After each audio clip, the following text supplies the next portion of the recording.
My name is Tristan Bronkella. I am an ethics lawyer based out of the San Francisco area. I have been called here today on the account of the tragedy that struck the Los Angeles and San Francisco area on the night of March 12, 1928. According to the reports of the people who survived, they were awoken in the dead of the night with the sounds of rushing water and debris, destroying everything in its path. There were no warnings or alerts given beforehand of the disaster, giving the people of the area of impact no time to react and evacuate. After the dust had settled from the initial tragedy, research and reports were done to determine the full extent of the dam/flood. According to the reports, the dam broke, releasing 12 billion gallons of water, moving at a rate of 55 miles an hour. Seconds after the dam collapsed, the water knocked down every power line and multiple power plants in the area, causing a total blackout to occur. The water ripped down the streets, engulfing everything in its path. In the 55 miles the water traveled to reach the nearest ocean, the water destroyed over 1,400 homes, killed thousands of livestock, and killed a confirmed 500 people. Although 500 people were confirmed dead, hundreds more were not confirmed due to the fact that the water pushed them so far from where they were. With all this being said, it begs the question, how did the dam break? I call Addie Charles to the stand to witness of the finances and head of the team leading the project.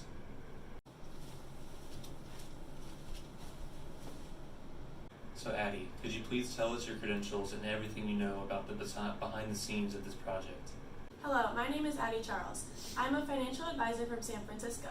After extensive research into the St. Francis Dam disaster, I have determined that the root cause of the collapse was that the head engineer, William Mulholland, was self-taught and had never attempted to make a concrete gravity dam like the St. Francis Dam before. Mulholland was an immigrant from Ireland who worked his way up the ranks to finally be promoted to civil engineer and general manager for the LA Department of Water. However, he never received any formal engineering training or schooling, so his work was based on what he thought was correct and not what is mathematically true and would create a safe and stable environment. Since he was underqualified and he never bothered to obtain a second opinion on if the dam was safe and stable, the dam ended up having some major structural problems. For example, halfway through the design process, the team decided to expand the amount of water the dam was capable of holding. To do this, they extended the dam upward 20 feet. However, to save money on the dam and to stay under their budget, that they were known for always being drastically under, Mulholland decided not to extend the foundation of the base to compensate for the extra 20 feet of height. Since Mulholland and his team wanted to sustain their public approval and stay under their budget, they caused the disaster with their poor design and execution of the dam. The structural problems led to a series of large cracks occurring on the side of the dam, which kick-started the whole disaster and the collapse. Thank you, Addie. That's all I'll need from you. Hello, my name is Andrew Bolanos, and I am a maintenance worker here at the St. Francis Dam. Now, I heard that there are multiple occurrences of poor inspections and damages to the dam. Could you tell us anything about that?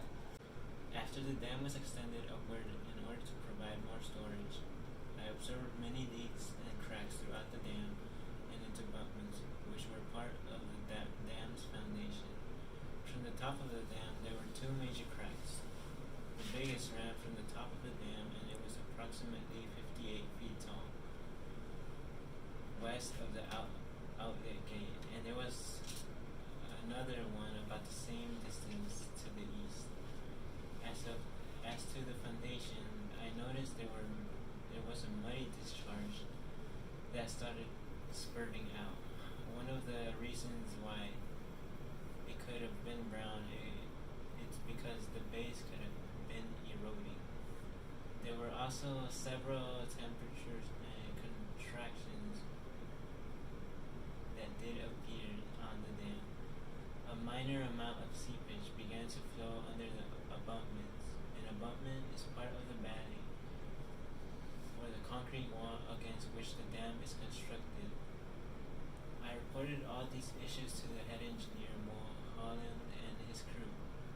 After the inspection, they stated that the muddy discharge was just from a nearby road, and it was common for the dams to have cracks due to its size. And in the end, Mulholland and his Thank you, Andrew. That's more than enough information. For my final witness, I would like to call someone who survived the dam disaster. Thornton Edwards, would you please take the stand?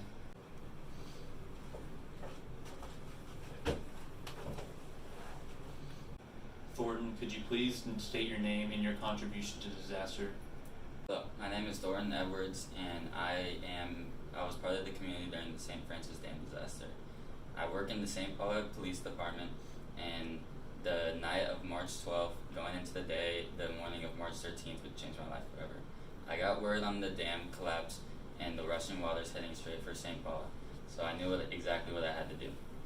Because of the poor engineering design, 1,000 lives have already been taken from the disaster.